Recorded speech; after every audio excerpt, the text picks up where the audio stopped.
À l'église, il y a toujours ce genre de frères positionnés, organisés, surtout célibataires, sur qui toutes les sœurs célibataires craquent. Et ce genre de frère, quand tu l'approches, tu lui dis, mon frère, vu ce que tu es et ce que tu as, en tout cas, je te dirais de pouvoir trouver une femme, la fiancer, pourquoi pas l'épouser. Ce genre de frère te répondra, non mon frère, moi, je n'aime pas ce genre de distraction. Le Seigneur pourvoira. T'inquiète pas. Frère, pardon. La Bible dit, propose et le Seigneur disposera.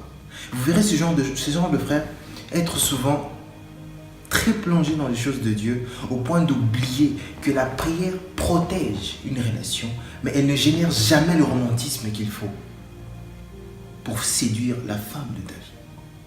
Prier, être intègre envers Dieu, servir Dieu, craindre Dieu ne peut pas être synonyme d'incapacité romantique.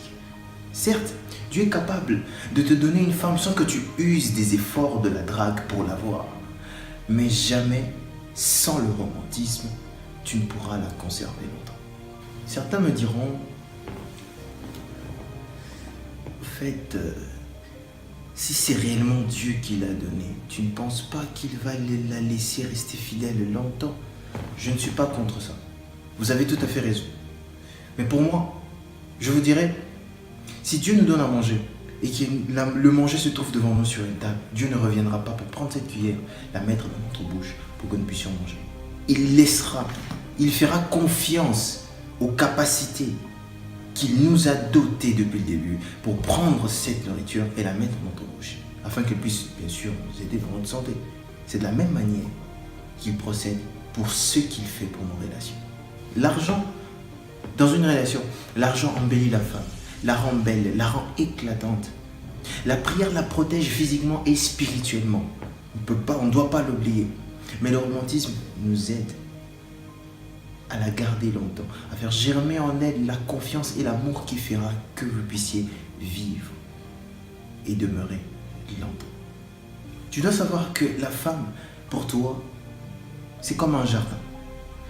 Certes, avec ton argent, tu peux facilement bien embellir ton jardin. Acheter un toit pour empêcher que les rayons ultraviolets ou destructeurs du soleil puissent le détruire. Tu peux acheter les meilleurs engrais chimiques pour aider ton jardin à avoir des meilleures fleurs. Mais sans eau, tu ne peux jamais avoir des fleurs ou des feuilles ou des arbres pousser dans ton jardin. Alors, si tu n'as pas de feuilles, si tu n'as pas de fleurs, si tu n'as pas de plantes dans ton jardin ne sert à rien. L'intérêt d'un jardin, c'est de voir des plantes y pousser. Si tu ne l'arroses pas, tu ne peux jamais voir des arbres pousser. Or, pour arroser, on a besoin de l'eau. Le jardin, c'est la femme. L'eau, c'est le romantisme. Les plantes qui doivent y pousser, c'est les sémences d'amour qui maintiennent une relation demeurée durable. Même Dieu ne cesse de nous rappeler dans la Bible qu'il nous aime. C'est une forme de romantisme qu'il adresse à notre personne.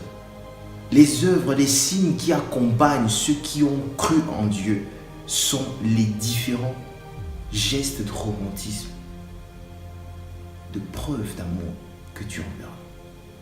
La femme est une fleur qui se doit se faire arroser par le romantisme venant de l'homme. Une femme qui ne se fait pas arroser, une fleur qui ne se fait pas arroser, se tournera vers un autre arroseur pour vivre.